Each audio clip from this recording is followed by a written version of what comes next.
மாநிலம் பயனுற வாழ்வதற்கு என்ற பாரதியின் சிந்தனையோடு தண்டலை புத்தூர் அரசு மேல்நிலைப் பள்ளியினுடைய 30 விழாவில்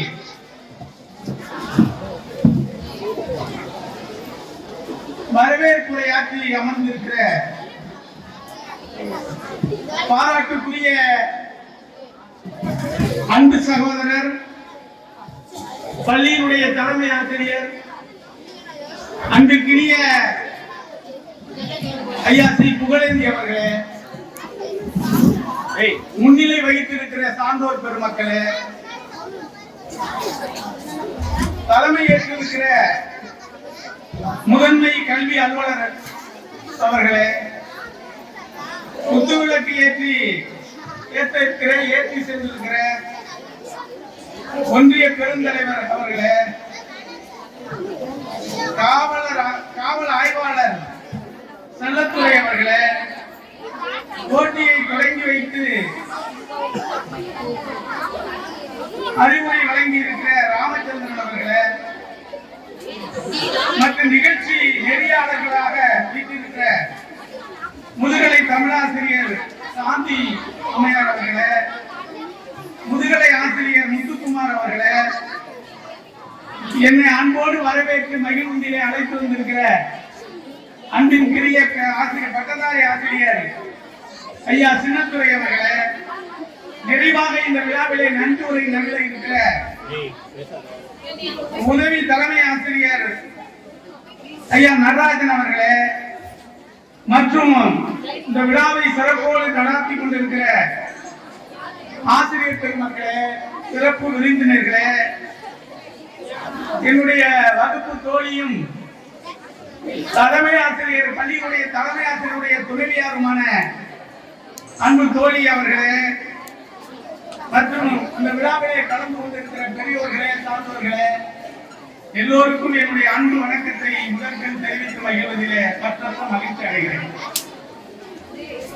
இந்த விழாவை கொண்டாடுவதற்கான முதன்மை சிறப்புக்குரியவர்களாக இருக்கிற பாராட்டுக்குரிய வாழ்த்துக்குரிய அன்பு பெருந்தமை மாணவ செல்வங்களே, உங்கள் எல்லோருக்கும் என்னுடைய முதற்கண் வணக்கத்தை தெரிவித்து மகிழ்கிறேன். தலைமை ஆசிரியர் புகழேந்தி அவர்களை பற்றிய நெடுநேரம் பேசிக் கொண்டிருக்கலாம். அது ஒரு புகழ்ச்சியாக போய்விடும். கரந்தையில் படிக்கிற காலத்திலே அவர் எனக்கு முந்தைய வகுப்பு தோழர், நல்ல நிர்வாக திறமை உடையவர், நல்ல கவிஞர், அதுதான் சிறப்பு, நல்ல கவிஞர், நல்ல பேச்சாளர். எனவே அவர்கள் ஒரு 22 ஆண்டுகளுக்கு முன்பு பட்டுக்கோட்டையில இருக்கக்கூடிய ஆலந்தூர் மேல்நிலைப் பள்ளியிலே என்னை அழைத்து சிறப்புரையாளராக அழைத்து, பிறகு என் பேச்சு சரியா இல்லைன்னு 22 வருஷத்துக்கு அப்புறம் கூப்பிட்டுருக்காரு. பேச்ச சரியா பேசியா என்னாங்க 22 வருஷத்துக்கு அப்புறம் என்ன கூப்பிட்டு பேச வச்சிருக்காரு. அதற்கு ஒரு தொடர்பு உடையவராக இருந்தது குத்தாலம், மயிலாடுதுறை குத்தாலத்தில் இருக்கக்கூடிய நண்பர் விழிகர் ராஜ்குமார் ஒரு கவிஞர். அவருடைய நண்பர் தான் நம்ம சின்னத்துறை சார். சின்னத்துறை சார் மூலமா தொடர்பு கொண்டு கடைசியில பள்ளியினுடைய தலைமை ஆசிரியர் யாருன்னா நம்ம அன்பு சகோதரர் புகழேந்தி. அவர் பேருக்கு எப்படியோ அதே மாதிரியா வரும். நான் நல்லா பேசுறேன்னா பேசுறியா வேற விஷயம் பார்க்கறதுல ஒரு மக்களுக்கு ஒரு மகிழ்ச்சி, சந்தோஷம். ரொம்ப பேர் பார்த்தாலே நல்லா விசாரிக்க மாட்டாங்க அந்த காலத்துல. இப்ப நானும் கல்லூரியில பேராசிரியர், ரொம்ப பேர் என்ன படிச்சவனாவே நம்ப மாட்டேங்கிறான். அன்னைக்கு கரூர் ஒரு விழாவுக்கு போகும்போது என் பக்கத்துல ஒரு பையன் உட்கார்ந்துருக்கான்.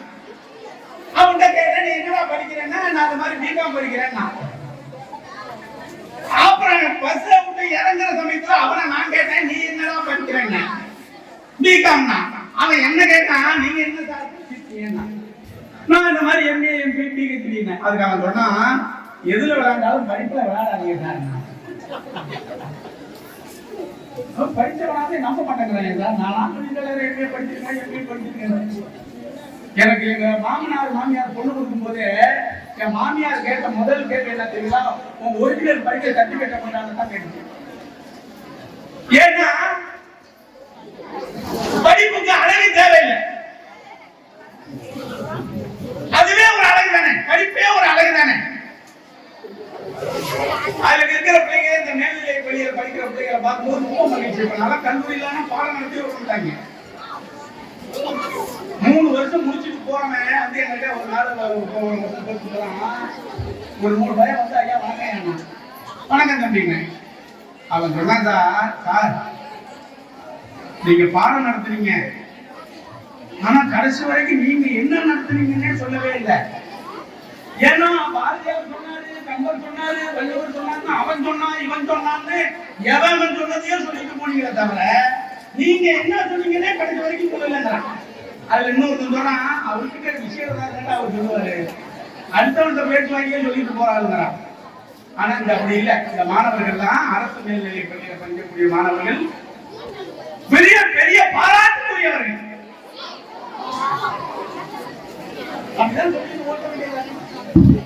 நல்லா படிக்கிறீங்க, நல்லா சிறப்பா இருக்கீங்க. நான் பள்ளிக்கூடத்துல போய் வகுப்புல நுழைஞ்ச உடனே என்ன பாடம் நடத்துவோம்னு ஒருத்தன் சொல்றான். அவங்க சொல்லி அவங்க பாப்பேன் சார் வந்துட்டீங்க பாடம் நடத்துங்கிறான். ஆனா இந்த மேல்நிலை பள்ளியை நீங்க தயார் பண்ணி அனுப்புறீங்கன்னா நீங்க காலேஜ் வர்றீங்க.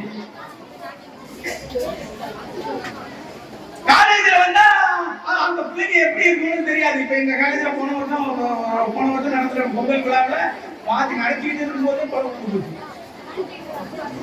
சண்டை சச்சரவு. ஆனா இவ்வளவு ஒரு அமைதியா இந்த தண்டனை புத்தூர்ல ஒரு மேல்நிலை பள்ளியில ஒரு பிரமாதமான 30 விழா நடக்குதுன்னா இந்த மாணவர்களுடைய ஒத்துழைப்பு தான் அதற்கு முதன்மையான காரணம்.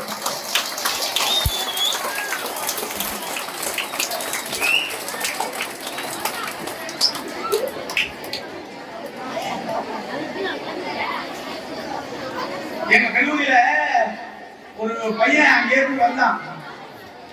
அவன் வந்து சொன்னா, எல்லாரும் இந்த உலகத்திலேயே மிக உயர்ந்து நிற்பது எது சார் அப்படின்னா, வாழ்க்கையில 1000 பெற்றலாம் சார், பணம் சம்பாதிக்கலாம் போகலாம் வரலாம். ஆனா கல்வி ஒருவருக்கு கிடைக்க பெற்றால் இந்த உலகத்தில் அதை விட செல்வம் எதுவுமே தெரியாது. கல்விதான் ஒருவனை உயர்த்தும், கல்விதான் அவன் பெற்றோருடைய பெருமையை உலகிற்கு பரிசாற்றும், கல்விதான் அவனுடைய புகழை வெளிப்படுத்தும், கல்விதான் அவனை உயர்வடைய செய்யும், கல்விதான் அவனை மதிப்படைய செய்யும், கல்விதான் மற்றவர்களை பார்த்து வணங்க செய்யும். எனவே கல்வி ஒருவருக்கு மாடல்ல என்று நம் முன்னோர்கள் சொல்லியிருக்கிறார். கல்வி ஒருவனை உயர்த்தும். அது எப்படி சார் உயர்த்தும் அப்படின்னா, எங்க குடும்பம் நான் வரும்போது சின்னதுரை சார் சொன்னேன், எங்க குடும்பம் ஒரு பெரிய குடும்பம், 12 குழந்தைங்க.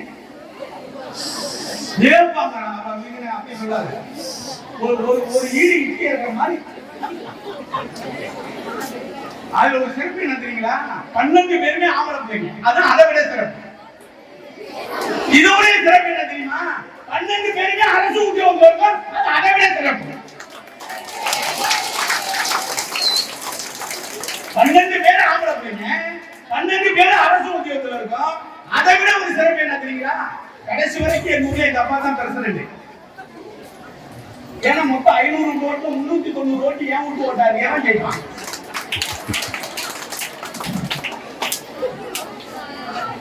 அது நான் தான் சார் பெரிய பேராசிரியர், நிறைய சம்பளம் வாங்கக்கூடிய பேராசிரியர் நான் தான். அதுக்கு என்ன கஷ்டம் தெரியுங்களா, வறுமைதான். வறுமையாலேயே குடும்பம் வளர்ந்தது. கொடிது கொடிது வறுமை கொடிது, அதனினும் கொடிது இளமையில் வறுமை, அதனினும் கொடிது ஆற்றொன்னா கொடுநோய், அதனினும் கொடிது அன்பு இல்லா பெண்ணி, அதனினும் கொடிதுன்னா உலகத்திலேயே கொடுமையானது எது தெரியுங்களா, வறுமை. அதை விட கொடுமை என்ன தெரியுமா, இளமையில வறுமை. அந்த இளமையில வறுமை அனுபவிச்சவனா, ஆனால் அந்த வறுமையெல்லாம் மீறி வறுமையிலும் செம்மையாக படிப்பு தான் நமக்கு முதன்மை, அதுதான் நம்மளை உயர்த்தும், அதுதான் நம்மளை வாழ்வடைய செய்யும். யாரெல்லாம் நம்மளை தாழ்த்த நினைக்கிறார்களோ அவர்களுக்கு முன்னால் செம்மாந்து நடக்க செய்வது எது, அதுதான் கல்வி. அது ஒன்றே நமக்கு உயிர். அதை பெற வேண்டிய பொறுப்பு இருக்கிற மாணவ செல்வங்களுக்கு அவ்வளவு. வாத்தியாருக்கு பாடம் சொல்லி கொடுக்குறோம், வீட்டுல பெற்றோர்கள் அனுப்புறாங்கிறதோட போறது அல்ல. அது அதையும் தாண்டிய ஒரு உணர்வு இருக்குல்ல, அதுதான் அது ஒரு சிறப்பு சொன்னா அது சரியா இருக்கும். அங்க இருக்கிற ஆசிரியர்கள் ஆசிரியர்கள் சில பேர் ஆசிரியரை யார் வணங்குறாங்களோ, ஆசிரியரை எந்த மாணவன் மரியாதையாக பேசுகிறானோ, ஆசிரியரை கண்டவுடனே எவன் கை கட்டி வாய் கொத்தி நிற்கிறானோ அவனே இந்த உலகத்தில் உயர்ந்தவராக கருதப்படுகிறான். எங்க ஊர்ல ஒரு ஆசிரியர், அவரு கிட்டத்தட்ட 35 வருஷம் ஆசிரியராக ஓய்வு பெற்றார். அவரு வயசாகி போச்சு. அவருக்கு 3 பிள்ளைங்க. இந்த 3 பிள்ளைங்களுக்கும் அவரு வயசாகி இறக்குற தருவாயில இவர் அவரு அந்த 3 பிள்ளைங்களை கூப்பிட்டு, அப்பா நான் இறந்ததுக்கு அப்புறம் என்னை கொண்டு போய் குளிர் சாதன பெட்டியில வச்சு, அதுக்கப்புறம் பெரிய பல்லாக்களை வச்சு என்னை வந்து இடுகாட்டுக்கு கொண்டு போவேண்டாம், என்ன நான் வீட்டு ஓரமா சாத்தி வச்சிருக்கிற அந்த சாதாரண சைக்கிள்ல நான் இறந்து போனதுக்கு அப்புறம் அந்த சைக்கிள்ல ஏற்றி என்ன சுடுகாட்டுக்கு கொண்டு போங்கன்னு சொன்னேன். அதுக்கு அந்த பையன் கேட்டான், ஏப்பா அந்த சைக்கிள்ல கொண்டு போகணுமா? அதுக்கு அந்த ஆசிரியர் இறக்குற தருவாய்க்கு முன்னாடி அவர் சொன்னார், நான் இறந்து போயிட்டா அந்த சைக்கிள்ல தான் என்ன இடுகாட்டுக்கு கொண்டு போகணும்னு சொன்னார். ஆசிரியர் சொன்னார், ஏன் தெரியுமா அந்த சைக்கிள்ல நான் கொண்டு போக சொல்றேன், இறந்ததுக்கு அப்புறம் நான் நடந்தே வாத்தியார் வேலைக்கு போறேன்னு சொல்லி என் மாணவர்கள் எல்லாம் சேர்ந்து அவன் ஆளுக்கு 10 ரூபாய் 20 ரூபாய் போட்டு ஒரு சைக்கிள் வாங்கி கொடுத்தாங்க. அதுதான் 30 வருஷமா நான் வாத்தியார் வேலைக்கு போனேன். அந்த சைக்கிள்ல தான் நான் இறந்ததுக்கு அப்புறம் என்ன சுடுகாட்டு கொண்டு போகணும்னா அந்த மாணவர்கள் என் மீது வைத்த அன்பு அப்படின்னு சொன்னாங்க. அது போல ஒரு ஆசிரியருக்கு எங்க வேலையில எல்லாம் நான் வாத்தியார் போகும்போது பைக்ல நேரம் ஒரு ஆட்டாடி நான் ஊருக்கு அதுல ஒருத்தவங்க நான் காலையிலே தண்ணி கொண்டு வந்திருப்பான் போல இருக்கு. வாத்தியார் சாணி வர்றாங்க. ஒரு ஆசிரியருக்கான உணர்வு அப்படி இருக்கணும். சாக்கிர அலெக்சாண்டர்னு ஒருத்தர் இருந்தார், பெரிய வீரன், பெரிய வரலாற்று தெரியும். அவர் இந்த உலகத்தையே வெல்லணும், இன்னும் உலகத்தை வெல்லணும்னு வேண்டார். அந்த உலகத்தையே வெல்ல நினைத்த அந்த அலெக்சாண்டரை கூப்பிட்டு பேட்டி கேட்டாங்க, இந்த உலகத்தையே வென்றீங்க, அதற்கு என்ன காரணம்னு கேட்டாங்க. அதற்கு அவர் சொன்னாரு, இந்த உலகத்துக்கு நான் வந்ததுக்கு காரணம் என்னுடைய பெற்றோர்கள், ஆனா இந்த உலகமே என் காலடியில் வந்ததுக்கு காரணம் எனக்கு வளர்த்த ஆசிரியரான அரிஸ்டாட்டிலும் சாக்ரடீஸும் தான் அதற்கு காரணம் என்று சொன்னால், மாணவ செல்வங்களே, நாம் உயர்வுக்கான காரணம் பெற்றோர்கள் என்றாலும் அதை தாண்டி அறிவையும் ஆற்றலையும் பெருக்கிய ஆசிரியர்கள் தான் நமக்கு முதன்மையானவர்கள் என்ற உணர்வு இங்க இருக்கிற மாணவ செல்வங்களுக்கு எல்லாருக்கும் வரும். அது வந்தாலும் ஆசிரியரை வணங்கணும். வானத்துல 1000 ஏரோப்ளேன் பறக்கலாம், ஹெலிகாப்டர்கள் பறக்கலாம், ஆனா எவ்வளவு வான ஊர்திகள் வானத்துல பறந்தாலும் அதற்கான கட்டுப்பாட்டு அறைகள் ஒண்ணுதான். அந்த வான ஊர்திகள் கட்டுப்பாட்டு அறையோடு தொடர்பு கொள்ளலைன்னா அந்த வான ஊர்தி எங்கேயோ விபத்துக்கு உள்ளாக போகுதுன்னு அர்த்தம். அது போலதான் இங்க இருக்கிற மாணவ செல்வங்களே, ஆசிரியர் என்கிற கட்டுப்பாட்டு அறையோடு தொடர்பு கொள்ளாத மாணவர்கள் விபத்துக்குள்ளாகி தன் வாழ்வை இழக்க நேரிடும் என்பதை இங்க இருக்கிற மாணவர்கள் ஒவ்வொருவரும் உணரணும். அப்படி உணர்ந்தால்தான் வாழ்க்கையில வெல்ல முடியும். அதனாலதான் சொன்னாரு, படிக்கணும், அறிவை விரிவு செய்யணும்.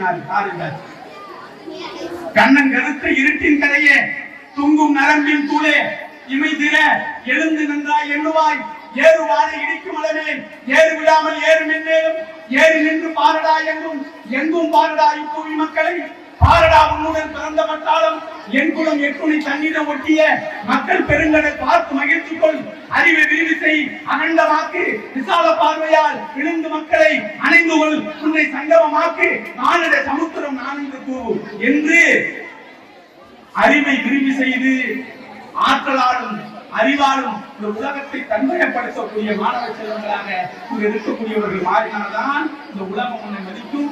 பெற்றோர்களுக்கான அந்த சிறப்பு சேரும். எவ்வளவு வறுமையில வீட்டுல கஷ்டப்பட்டு இங்க இருந்து பிள்ளைங்களை அனுப்பி விடுறாங்க.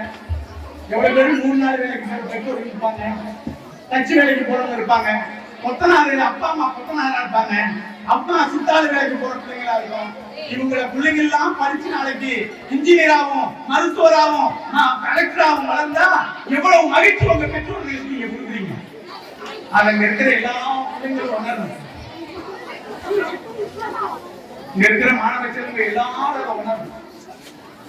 ஒரு கணக்கு போட்ட கோழி எப்படி உருவாகுது, அந்த கணக்காசிரியர் போர்டுல புள்ளி வச்சு டாக்டர் வச்சு இந்த புள்ளிகள் ஒன்றாக சேர்ந்தா கோடு உருவாகுது. புள்ளிகள்லாம் ஒன்றாக சேர்ந்தா கோடு உருவாகுது. ரைட்டு சார், இந்த வறுமை கோடுன்னு ஒண்ணு இருக்கு, அது எப்படி சார் உருவாகுது? நான் ஒரு பையன் புள்ளிகள்லாம் ஒன்றாக சேர்ந்தா கோடு உருவாகிறது என்றால் வறுமை கோடுன்னு ஒண்ணு இருக்கு, அது எப்படி உருவாகுறது? அது ஆசிரியர் சொன்னாரு. அது சம்பந்தமா பாடத்துல கிடையாது, பாடத்துல அது சம்பந்தமா தான் இருக்கு, அது சம்பந்தமா கிடையாது. கோடு பத்தி தான் நான் நடத்தணும் சார். அது சரிங்க, நீங்க கோடு பத்தி நடத்துறீங்க, வறுமை கோடுன்னு இருக்காரு அவர் சொன்னா அது எனக்கு தெரியும் சார். அது எப்படிதான் புள்ளிகள் ஒன்றாக சேர்ந்து கோடு உருவாகிறது என்றால் பல பெரும் புள்ளிகள் ஒன்றாக சேர்ந்து கோடு உருவாகிறது சொன்னா பாருங்க. அதான் இவ்வளவு திறமை வச்சிருக்கீங்க, இவ்வளவு சிறப்பா பிள்ளைங்களும் எவ்வளவு அறிவாளியா இருக்கு. ஒவ்வொரு பிள்ளைங்களும் அவ்வளவு கவிஞனா இருக்கு, சிறப்பா இருக்கு. நான் போய் தமிழ் நடத்தினேன் நாட்டுல. சொன்னேன் உயிரெழுத்து பக்கத்துல உயிரெழுத்து 12 இன்னும் அப்படியே தான் வச்சிருக்கீங்களா? இன்னும் 2000 வருஷம் உயிரெழுத்து 12 வச்சிருந்தா எப்படி சார் தமிழ் உருவாங்க?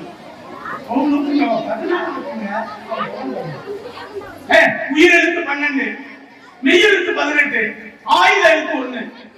அவன் சொன்னா அருமையா சொல்லிட்டீங்க சார், சிறப்பு சார். மறுநாள் போய் தம்பி நேற்று உயிரெழுத்து நடத்தம் இல்ல, அது சம்பந்தமா ஒரு கவிதை எழுதிக்குவாங்க அப்படின்னு ஒரு பையன் எழுதிட்டு வந்தான். அவன் ஒரு பொண்ணை காதலிச்சிருப்பாங்க, அதை இந்த தமிழகத்திலே எழுதிட்டான். இது சொன்ன எவ்வளவு அமைதியா இருக்கு. ஒரு பொண்ணை காதலிச்சு கற்பனை ஆயிட்டான் பாருங்க. அதுதான் அந்த பையன் அவன் எழுதியிருக்கான். அவன் ஒரு பொண்ணை காதலிச்சு கற்பனை இருக்கு. அவன் சொல்றான் அந்த பொண்ணை பார்த்து, என்னவளே அவளே என்னவளே, நானும் உயிரெழுத்து, அவன் உயிரெழுத்து, நீயோ மெய்யெழுத்து. அவன் காதலிக்க, நானும் உயிரெழுத்து, நீயோ மெய்யெழுத்து, இடையில உங்க அப்பா ஆயுத எழுத்துட்டான். அவன் அப்பா ஏதாவது கடுமையான ஆயுதத்தோட உயர்ந்திருப்பார் போல. அவன் அதை இன்னொரு பையன் எழுதினான், நான் ஒரு கவிதை சொல்றேன் சார். என்ன கவிதை? அவன் சொன்னா ஒரு பொண்ணை லவ் லெட்டர் எழுதிருக்கான். உன் பாதம் பட்ட இடத்துல சோறு போட்டு சாப்பிடலாம். அந்த பொண்ணு திருப்பிக்கிட்டு ஒரு தத்து அங்க வக்கில்லாத ஒன்னெல்லாம் காலேஜ் என்ன. இன்னொரு பேர் எழுதுறான் பாருங்க, உன்னை நான் யார அந்த பொண்ண உன்னை நான் பேருந்து நிலையத்தில் பார்த்தேன். அதற்கு பின்னால் பெரியார் பத்திரிகையில் என்னை பார்த்தார். ஏன்னா இடையில அவன் அண்ணன் பார்த்திருக்கான், பல்லச்சி சாப்பிட்டான். அதெல்லாம் வாழ்க்கை. அதையும் தாண்டி ஒரு உணர்வுக்கு இல்ல. ஆக்கம் அதறினாய் செல்லும் அசைவில்லாது ஊக்கம் உடையார் உழையினாய் வள்ளுவர். யார் ஒருவன் விடாமல் முயற்சியோடு தன்னம்பிக்கையோடு படிக்கிறானோ அவனுடைய முகவரியை விசாரித்துக் கொண்டு யார் போவா? வெற்றி தேவதை போவா. அது மாணவர்களுக்கு மட்டும் இல்லை, அவர் தொழில் இருப்பதற்காக முயற்சியோடு கடமையோடு எதையும் எதிர்கொள்ளக்கூடிய உணர்வோடு நல்லதை சிந்தித்து எல்லோருக்கும் நல்லவர்களாக யார் உழைக்கிறார்களோ அவர்களுடைய முகவரியை விசாரித்துக் கொண்டு வெற்றி தேவதை போவார் அப்படின்னு வள்ளுவர் சொன்னார். ஆத்மம் அதறிவினாய் செல்லும். அதனாலதான் பாவேந்திர சொன்னா ராவும் பகலும் படிப்படி சங்கத்தமிழ் நுழைப்படி முறைப்படி வள்ளுவன் சொன்னபடி அறம்படி பொருள்படி அப்படியே இன்பம்படி இறந்த தமிழ் நான்மறை பிறந்தது என்று சொல்லுங்கள். படிக்கணும். தஞ்சாவூர் பஸ் ஸ்டாண்ட்ல காலையில ஏறின சார், பஸ்ல ஏறினா 6 மணிக்கு, அது பாயிண்ட் பஸ். அவர் சொன்னாரு தஞ்சாவூர்ல ஏறினா அடுத்தது வந்து செங்கிப்பட்டி விட்டா திருவரம்பூர், துவாக்குடி நிக்காது, திருவரம்பூர் விட்டா பால் பண்ண, அதுக்கு இடையில நிக்காது பஸ் எடுத்தாச்சு. எடுத்து ஒரு 10 நிமிஷத்துல ஒரு பய முடியாது ஏறினான். ஒரு 18 வயசு ஏறினோடனே அவன் சொன்னாரு எங்க போன, அவர் தான் 3 ஸ்டாப் சொன்னாரா, இவன் அதை மீறி என்ன சொன்னா வல்லான்னா அடுத்தது கோவம் நானும் சொல்றேன். அப்புறம் செங்கிப்பட்டி திருவரம்பூர் பால் பண்ணேன், வேற எங்கேயும் நிக்காது. அவன் சொன்னான் வல்ல நிக்க சார், அது எப்படி நிக்க, நான் தானே கண்டக்டர், நீ நான் சொல்றேன் அதான் நிக்காது. பஸ் நிறுத்தில இவர் நேரா செங்கிப்பட்டி புத்திசாலியா இருக்காங்க. வல்ல கிட்ட வந்துச்சு, பஸ்ல உட்கார்ந்து ஒரு சிகரெட் எடுத்து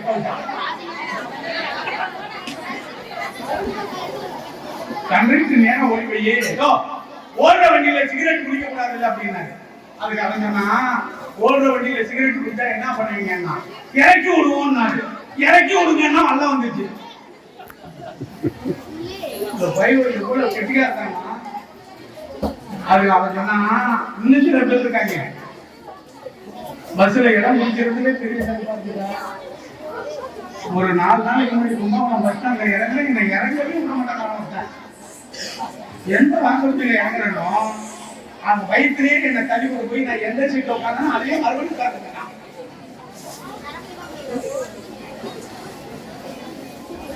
இன்னும் சில பேர் இருக்கான் இடம் குடிக்கிறது பஸ்ல நீங்க போனா தெரியுதா, ஒரு ஆள் விழுந்து அடிச்சு துண்டை எடுத்து போடுறாங்க.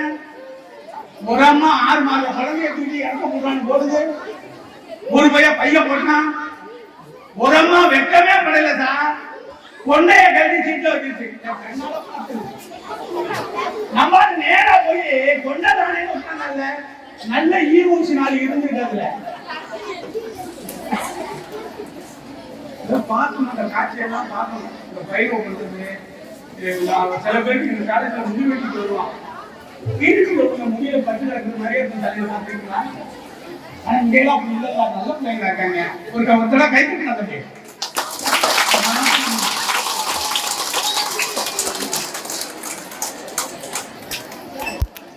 அவன் என்ன கீரிப்புள்ள வச்சிருக்கேங்கிற, ஏன்னா கீரிப்புள்ள மாதிரி எல்லா தலைவ கீரிப்புள்ளங்கிற.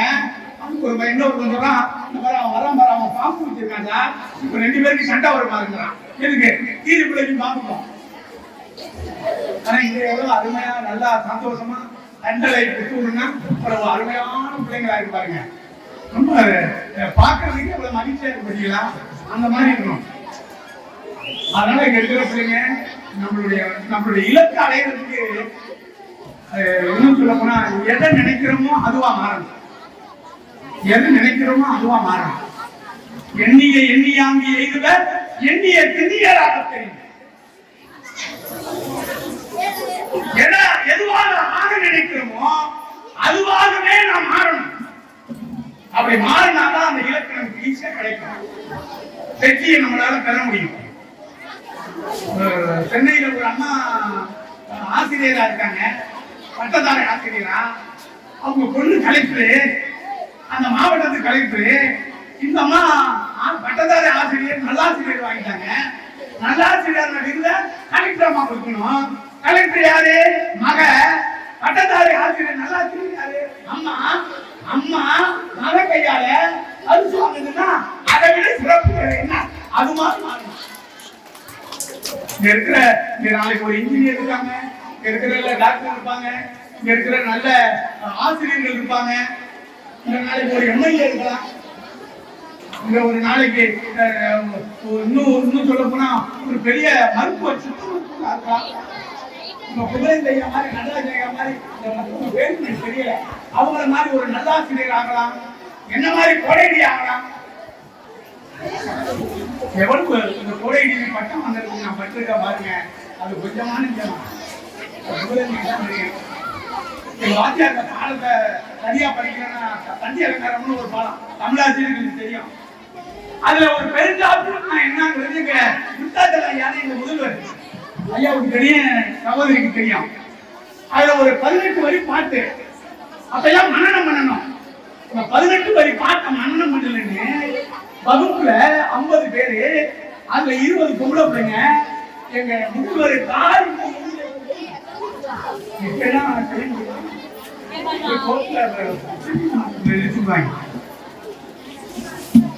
அந்த பாட்டை படிச்சதுடைய விளைவுதான், அந்த ஆசிரியர்களுக்கு பயந்து நின்றதனுடைய விளைவுதான்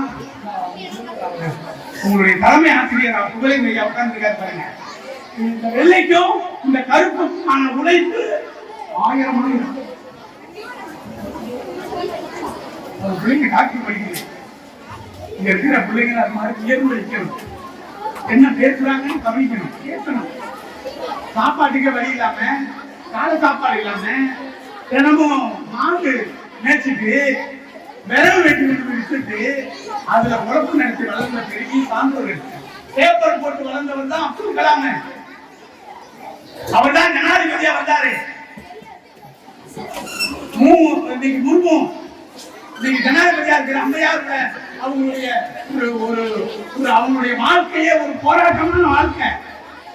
அதெல்லாம் மீறிதான் இந்த உலகத்திலே சாதிக்கக்கூடியவர்களுக்கு வறுமை ஒரு விளக்கு இல்ல, வறுமை ஒரு காரணம் அல்ல, ஏழ்மை ஒரு காரணம் அல்ல.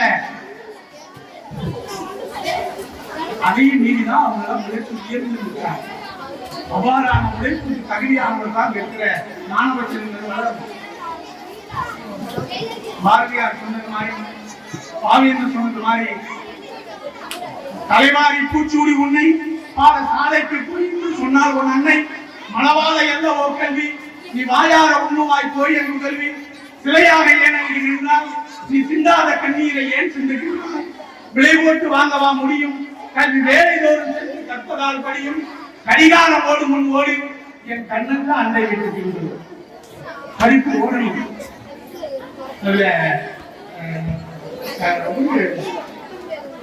நீதிக்கு ஒரு படம், அதுல இந்த பச்சை கிளிக்கு ஒரு செவந்து ஒரு பாட்டு வரும்.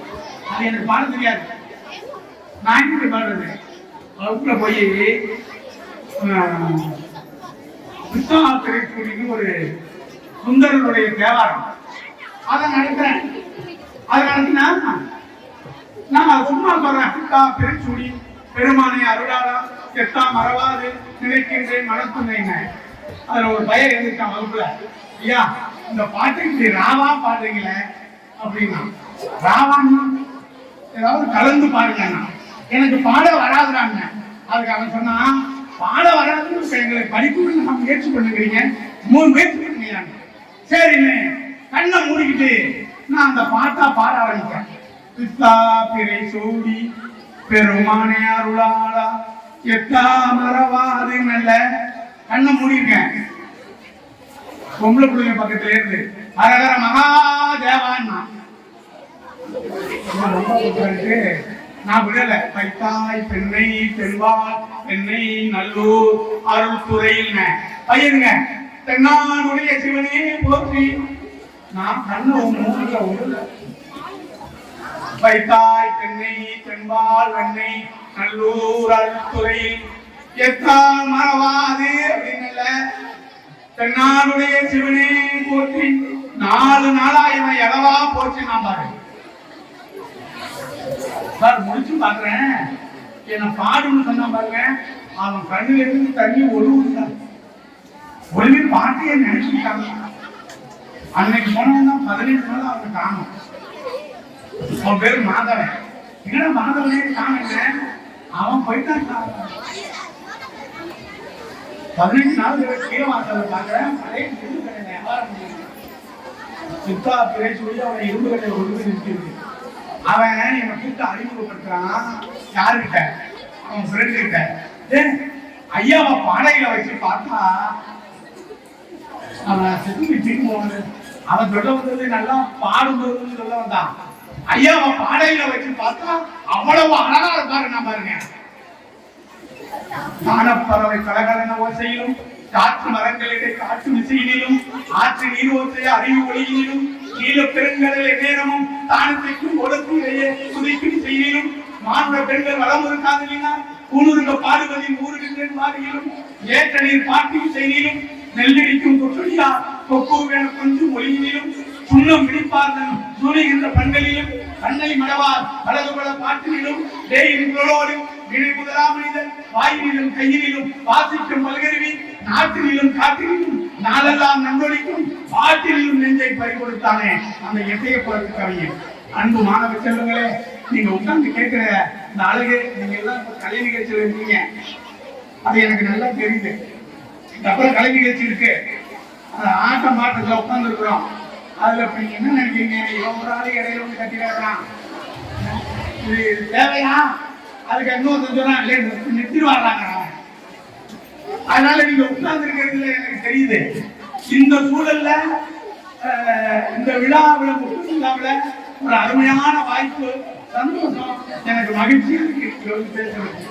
இங்க வந்து இந்த நேரத்துல எங்க ஊர்ல சரியான மழை தான், கடுமையான மழை பெய்ஞ்சிட்டு இருக்கு. ஆனா இங்க மழையே இல்லை, வேகுது, வெக்கையா இருக்கு. ஆனா ஒரு மகிழ்ச்சியான சந்தோஷம் தான். இந்த இந்த அருமையான பறந்து விரிந்த இந்த பள்ளியில இந்த மாணவ செல்வங்களுக்கு முன்னால பேசுற ஒரு மகிழ்ச்சி இருக்கு பாருங்க, எனக்கு அளவுக்கு மகிழ்ச்சி. இந்த சந்தோஷமான இந்த விழாவில் ரொம்ப உங்களை போட்டு நான் அறுத்து அதை ஒன்று சொன்னா வாத்தியார் பார்த்து, நீங்க அரபி கடல் சாருனா அதே போல அண்ணன் ஆனா அறம் ரான்னா ரம்பம் பீனா பிளேடு பார்த்து சாருட்டா எங்க கூட்டேன் படிப்பே மகளன்னு சொல்லி கடவுளை வேண்டியிருக்காங்க. கடவுள் திடீர்னு வந்துட்டார். கடவுள் வந்தோடனே கூப்பிட்டோடனே வந்துட்டாருன்னா அவருக்கு சந்தேகம் கடவுள் மேல. நீங்க உண்மையாவே கடவுளான்னா நான் தான் கடவுள் சொல்லுங்க, நான் ரொம்ப கஷ்டப்படுறேன், எனக்கு ஏதாவது உதவி செய்யுங்க. ஒரு 3 எலுமிச்சம்பழத்தை அவருக்கு ஏற்ற வேண்டாம். இந்த 3 எலுமிச்சம்பழத்தை வச்சுக்க, உனக்கு என்ன வேணுமோ அந்த 3 தடவை இந்த எலுமிச்சம்பழத்தை ஊற்றி விடு, உனக்கு கிடைக்கும் அப்படின்னு இவன் வாங்கிட்டு போய் என்னடா 3 நாள் கடவுள் வந்துட்டாரு, உண்மையாவே ஒரு கடவுள் தானா, இவர் கொடுத்த எலுமிச்சம்பழத்துல நன்மை கிடைக்குமான்னு சோதி பண்ணு. அவனுக்கு மூக்கு கொஞ்சம் மத்தம், அதனால ஒரு எலுமிச்சம்பழத்தை ஊற்றிட்டு என் மூக்கு நீட்டமாகணும்னா ஒரு எலுமிச்சம்பழத்தை ஊற்றி விட்டாங்க, மூக்கு நீட்டமா இருக்கு. அவன் உட்கார்ந்து இருக்கிற சார் மூக்குல போய் விட்டுது. பஸ்ல ஏற முடியல, பஸ்ல ஏறினாலும் சந்தாச்சலவே ஆட்டிட்டு போனான். யாருக்காவது போய் சௌரியமா இருக்கான்னு கேட்க முடியல, அதை ஆட்டா என்ன ரொம்ப மாற்றமா போச்சு அப்படின்னு வீட்டுக்கு வந்து 2 எலுமிச்சம்பழம் இருக்க. அதனால என்ன பண்ணா, சரி ஒரு நிமிஷம் மூக்கு பெருசா போச்சு, ஒரு எலுமிச்சம்பழத்தை ஊற்றி விட்டு என்ன பண்ணா அந்த மூக்கு உள்ள போகணும் பாரு, அது உள்ள ஏற்கனவே இருந்ததை விட உள்ள போச்சு. மட்டமுக்குங்கிறான், இதுதான் ரொம்ப போச்சு, முன்னாடி மூக்கு நீட்டமா இருந்துச்சு, இப்ப உள்ள போச்சு, இது சரியா வராதான்னு இன்னொரு எலுமிச்சம்பழத்தை ஊற்றி விட்டு எப்போதும் போலவே இந்த மூக்கு வரணும்னா சரியா வந்துச்சு. அதனாலதான் மாணவ செல்வங்களே, சந்தர்ப்பம் கடவுள் மாதிரியே ஆசிரியர்கள் ஒரு முறை தான் வழங்குவாங்க, ஒரு முறை தான் வழங்குவாங்க. அதை வச்சுக்கிட்டு பயன்படுத்த வேண்டிய பொறுப்பு இங்க இருக்கக்கூடிய மாணவ செல்வங்களுடைய கையில் இருக்கு. எப்போதுமே எலுமிச்சம்பழம் கிடைக்கும், எப்போதாவது தான் கிடைக்கும். கிடைக்கிறது என்ன பண்ணணும், பயன்படுத்தி கொண்டு எவன் வாழ்றானோ அவன் தான் உயர்வான், அவன் தான் வெற்றி பெற முடியும். பேராசிரியர் ஆகி இவ்வளவு கல்லூரியில இணை பேராசிரியரா வந்திருக்குன்னா அது உழைப்பு தான். படிக்கணும், காலைப்படி மாலைப்படி கடும் பகற்படி இரவுப்படி எந்நேரமும் படிப்படி, சங்க தமிழ் நூலிப்படி, முறைப்படி, வள்ளுவன் சொன்னபடி, அறப்படி, பொருள்படி, அப்படியே இன்பப்படி, இறந்த தமிழ் நான்மறை பிறந்தது என்று சொல்லும். காலைப்படி மாலைப்படி கடும் பகற்படி இரவுப்படி எந்நேரமும் படிச்சுட்டே இருக்கும். படிப்புல ஒரு காலம் ஓய்வுதான் கிடையாது. படிக்கணும், பெரியவங்களை மதிக்கணும், ஆசிரியரை வணங்கணும், அப்பா அம்மாவை வணங்கணும். காலையில அப்பா கிட்ட சொல்லிட்டு வரணும் பள்ளிக்கூடம் போறப்பான்னு, அம்மா கிட்ட சொல்லிட்டு வரணும் பள்ளிக்கூடம் போறப்பான்னு. பஸ்ல உட்பட தங்காம உள்ள உட்கார்ந்து வரணும். ஆசிரியர் அங்க கட்ட இங்க இறங்கி வணக்கம் வைக்கணும். ஆசிரியரை எவன் வணங்குறாங்க பாருங்க, தீர்ப்பெட்டிட்டு பாருங்க, அதுல ஒரு 50 தீக்குச்சி இருக்கு. அந்த தீர்ப்பெட்டி இருக்கிற ஆசிரியருக்குள்ள தீக்குச்சி என்கிற மாணவர்கள் அடங்கினாதான் அந்த தீர்ப்பெட்டி தட்டுனோடனே எரியும். எவ்வளவு நாளைக்கு பொட்டிக்குள்ளேயே குச்சி அடங்கி இருக்கணும்னு நினைச்சு ஆசிரியர் என்ற பொட்டிய மாணவர்கள் என்ற குச்சின உரசுனா எரிகிறது பொட்டி கிடையாது, குச்சிதான். அதனால ஆசிரியரை அவமானப்படுத்தணும், ஆசிரியரை கிண்டல் பண்றோம்னா அது தாழ்வு மாணவர்களுக்கு தான், ஆசிரியர்களுக்கு அல்ல. அதை நினைச்சு நீங்க இங்க இருக்கிறவங்க எல்லாரும் உணர்ந்து படிக்கணும். புரியுதா? காலையில எழுந்திரிச்சு உடனே நல்லபடியா காலை கணக்கில் முடிச்சுட்டு அழகா பள்ளிக்கு வந்து ஆசிரியர் சொல்றதை கேட்டு, நாளைக்கு நீங்க இங்க இருக்கிறவங்க யாராவது ஒரு மாணவர்கள் ஒரு மருத்துவர் ஆயிட்டீங்கன்னா அடுத்த வருஷ விழாவில அல்லது ஒரு 5 வருஷத்துக்கு அப்புறம் இந்த பள்ளியில படித்த மாணவர் இவ்வளவு உயர்ந்த நிலையில் இருக்கிறான்னு கூப்பிட்டு வச்சு இங்க இருக்கிற ஆசிரியர்கள் மரியாதை கொடுப்பாங்க, இந்த பள்ளியில படித்த மாணவர்னு சொல்லி, இல்லையா? அது போல என்ன செய்யணும்? உயரணும், கவிதை எழுதணும், நல்ல தமிழை உச்சரிப்பா படிக்கணும், வீட்டுல போய் அம்மா அப்பா கிட்ட சொல்லணும், நண்பர்களோட இணக்கமா இருக்கணும், உண்மையை பேசணும், காலம் தவறக்கூடாது, பண்புள்ளவனா நீங்க வளரணும். அப்படிப்பட்ட ஒரு உயர்ந்த சிந்தனையோடு நீங்க வளர்வீர்கள். ஆனால் உங்களுக்கு எல்லா நலங்களும் இந்த கல்வி தரும். எல்லா நலமும் ஈங்கிடும் கல்வி, இல்லா வீடை இருண்ட வீடு என்கிறார் பாரதிதாசன். அது போல நீங்க என்ன பண்ணணும்? இருண்ட வீடான வாழ்க்கையை வாழக்கூடாது. நல்ல மாணவனா, ஒழுக்கமுடைய மாணவனா, பாதை தவறிய கால்கள் விரும்பிய ஊர் சென்று சேராது. பாதை தவறிய கால்கள் விரும்பிய ஊர் சென்று சேராது. நல்ல பண்பு தவறிய பிள்ளையால் பெற்றோர்கள் பேர் சொல்லி வாழாது. பண்பு தவறுனா அதனால பிள்ளைங்களை என்ன பண்ண முடியாது, பெற்றோர்கள் பேர் சொல்லி வாழ முடியாது. பாதை தவறிய கால்கள் விரும்பிய ஊர் சென்று சேர்வதில்லை. நல்ல பண்பு தவறிய பிள்ளையை பெற்றவர் பேர் சொல்லி வாழ்வதில்லை.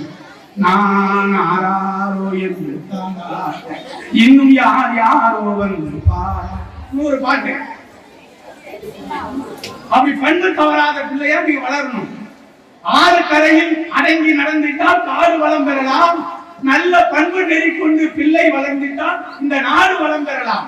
இந்த நாடு வளம் பெறக்கூடிய பிள்ளைகளாக நீங்கள் எல்லோரும் உயர வேண்டும். அதுதான் உங்களுக்கு நான் இந்த நிகழ்ச்சி வாயிலாக சொல்லுகிற, இந்த சிறப்பு சொற்பொழி வாயிலாக சொல்லுகிற ஒரு நல்ல செய்தியாக நீங்கள் எடுத்துக்கொள்ள வேண்டும்.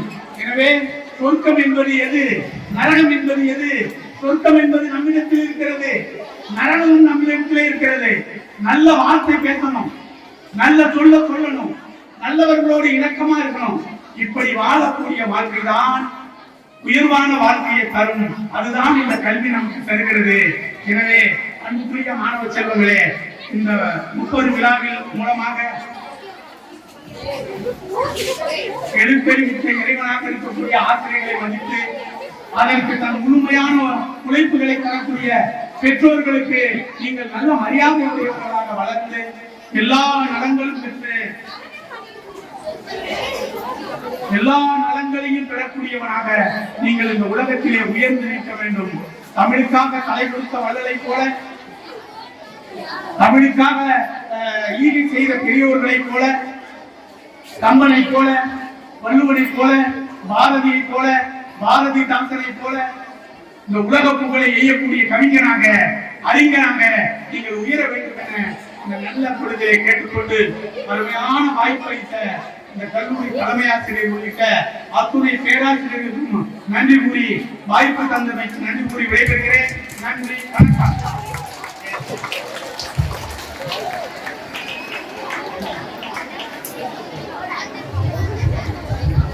தனது உத்வேகமான உரை வீச்சாள் எங்கள் மாணவ செல்வங்களுக்கு சிந்தனை என்ற சிறப்பு கொடுத்த